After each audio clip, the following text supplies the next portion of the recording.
Nagsisimula ang lahat sa edukasyon. Ito ay para palakasin ang isip at kakayahan ng bawat Pilipino. The Matatag Agenda for Basic Education has been launched, focusing on relevance of curriculum, rapid and responsive delivery, and the welfare of both learners and teachers. Learners will be made more resilient.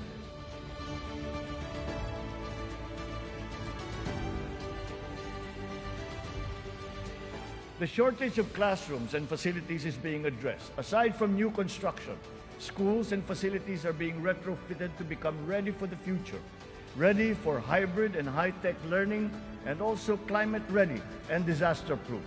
We will not let a student's financial constraints be an hindrance to his or her education. Abangan ang ikatlong State of the Nation Address ni Pangulong Ferdinand Romualdez Marcos Jr. ngayong ika-22 ng Hulyo, dito lang sa inyong People's Television.